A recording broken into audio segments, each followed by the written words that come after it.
Hey guys, Sully Sports Cards back, making another video. Don't have too much to show you guys, but I have some nice stuff. I haven't made a video in a bit, but I do these probably, I don't know, maybe once every month, once every 2 months, give or take. So yeah, it's really, some of the stuff is, I guess you'll just watch the video and find out. So anyways, I wanted to start off by showing you guys what I found at a card shop in New Hampshire. It's a card shop I frequent quite often. And I went in there this past weekend, and he had this in a case. And I'm like, what's this? This is a 1969 Topps base set. Obviously, there's just one Topps set. But it's basically a hobby box. A box that had 24 wax packs in it. It was totally empty, obviously. If it wasn't, that would have been awesome for me. But wasn't. You could see some writing in there. So it caught my eye. It's really colorful. I never even knew what the 69 boxes look like. I know, I think it's called Baseball Card Exchange, has and certifies all unopened boxes and seals them. You could probably find one on there. Obviously, that's like a sealed one or whatever. But I figured this was cheap enough. He said someone had walked in with it and figured it wasn't worth throwing away.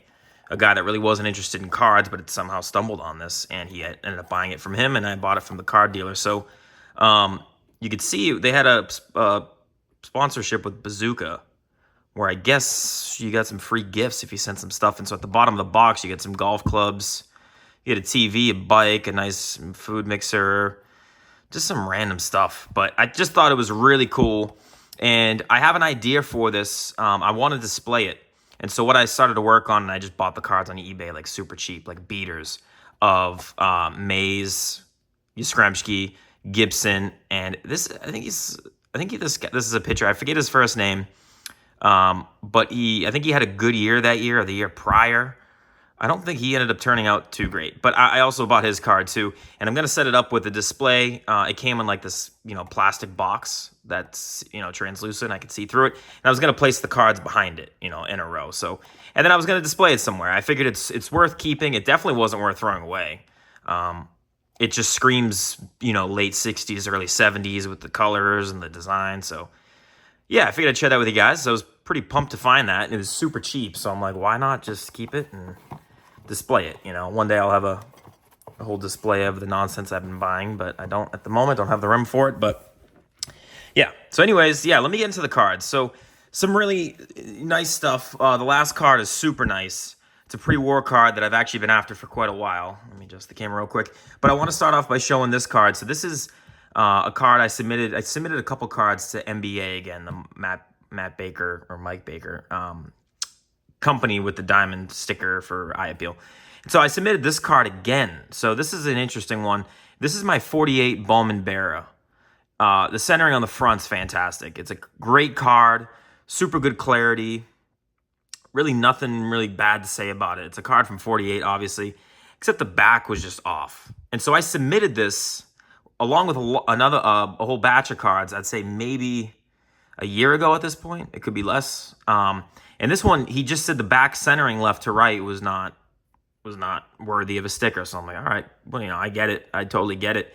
And I was sending some cards in, and on a per card basis, it's not a lot of money. They do charge a hefty fee in FedEx shipping. That's something. If you guys want to submit to NBA, you got to kind of prepare that. I guess it's just for the insurance for the cards when he ships back to you. It's like $100 and something bucks, which is pretty crazy. But I was shipping a bunch of cards and figured I'd send this in too, and sent it in, and it ended up coming back a silver. So this is just the step down below the gold diamond. You can see the sticker here. And I kind of agree with it. Like, that's why I resubmitted it, because it's just beautiful in the front. And obviously these are black and white. This is a black and white set. But I just thought that it was worth it. And it, I got the sticker for whatever that's worth. So, yeah. Again, I don't know if you guys heard me talk about this card. I just have always been drawn to this card. This image of Bear is like cool to me. It's classic baseball. So next card's a pickup. I didn't submit this myself, but this one came back. This one was a gold. I've been looking for a really solid copy of a 54 Jackie, one that was centered really well. And then, I've owned a copy of this card before, had a lot of snowing on his face, and it just didn't look good. So I got rid of that card a while ago, but this card popped up on Facebook, and I'm like, Even if it didn't have the NBA sticker, I'm like looking at it like I do every card that I look at, and I'm just like, all right, centering's great for 54, a little skinny on the right side, but overall, the centering was great on this card, and then same with the back as well. Centering's pretty good on the back. Not a lot of chipping on the green border. This landed at an SGC 4.5, but if you guys look, you guys can see, like, this is a beautiful 4.5. Really, the color is fantastic. The yellow, usually you'd see some dark spots on the yellow. It's very minor in this case. I don't think the card is creased. I just don't know why, I guess you could say the corners are a little rough. That's why it landed at a 4.5, but just a sweet, beautiful, clean copy of this Jackie. A lot of people hate this card in particular in the set, or they just say it's not his best card. I, for one, love the set, and I think it pops. I think the card's really cool. So super happy to pick this one up. Again, this was a Facebook post. I'm part of a bunch of Facebook groups, and I found this on there and just bought it from a reputable seller there. So I'll place this one here. Next one's a Yogi Berra card, another one that I've been after for quite a while now, and it's a pretty sweet one. So I found this on eBay, and it got listed, and like legitimately probably within a half an hour after it got listed, I made an offer and purchased it. And I ended up sending this to SGC myself to get reholdered. So this is a 1951 Topps Redback card number 1 in a series of 52. Lionel Carter collection, and I think he was just a seller, or I think he was the first dealer in the hobby or something like that. But this landed at an 8.5, which I was not looking for a high-grade copy of this card. I would have been happy with a mid-grade copy, but this one popped up, and the fact that it had a little bit of provenance was fantastic. You can see there's the back there, very clean, but it's off completely, left to right centering. So I did some research, and I found out through SGC this card was graded in 2007. And I kind of wanted to get it in a new case. It was kind of scratched up. The case, it was just the old SGC label. And I bit the bullet and sent it in for a reholdering service, which is fairly cheap. Came back super quick. But this is a super low pop card. I think this is a pop 1 or 2 with like 1 or 2 higher through SGC. I know PSA has graded a few 8.5s, but the point is it's a beautiful card. I've been looking for this card, and it's the number 1 card in Topps' first kind of legitimate baseball set. So it's the first, quote unquote traditional baseball card Topps produced, and it's the first card in the set. So I like that aspect about it as well. It's kind of got a little history there. So, but again, I don't think, I could be wrong, I'm not a grader, but I just don't know if this would grade an 8.5 today. I don't know how well my camera's going to pick this up, but it's off left to right centering. There's kind of a blemish here. Most of them don't have this white color loss, or at least some that I've seen. I mean, it is great. It's not creased at all. It's the color's great on it, like fantastic. So I could see why I graded semi-high, but an 8.5 might be a little bit high. But hey, regardless, very happy to own it. Super cool piece. So still working on the nice Yogi runs in his, like the early stuff that he was on. So yep, there's that one there. And then the final one's my big one.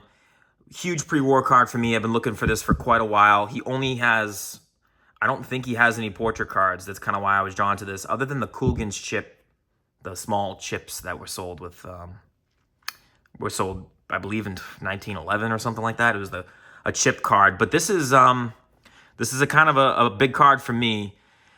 This is a 1911 M116 Sporting Life Tris speaker. This one's graded a PSA 4.5. Just a badass card. Centering's beautiful, color's beautiful. The set had like a pastel sort of shaded color look on this set.